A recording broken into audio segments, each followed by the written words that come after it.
Do you love creamy tomato pasta, but you want to get away from all of those preservatives? Well, I'm going to show you a really simple creamy tomato sauce that you can make at home within minutes. So join me as we get started. You're going to have two pots. One is going to be for your pasta. So as you are boiling that, getting the pasta al dente, your next pan, you are going to want to take your butter, remember recipe is in the description, and melt it all the way down, medium to high heat. When the butter is melted, you are either going to take cloves of garlic, or I use dehydrated minced garlic, and you are going to let it cook, saute for about 5 minutes.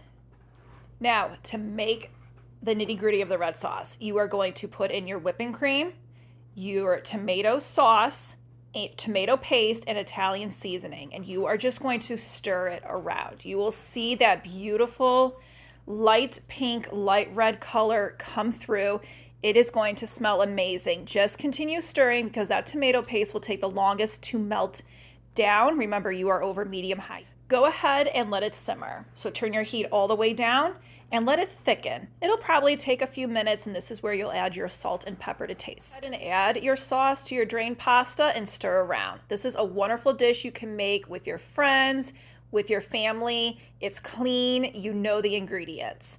Thank you again for joining me. Make sure you hit subscribe. Here is your next video.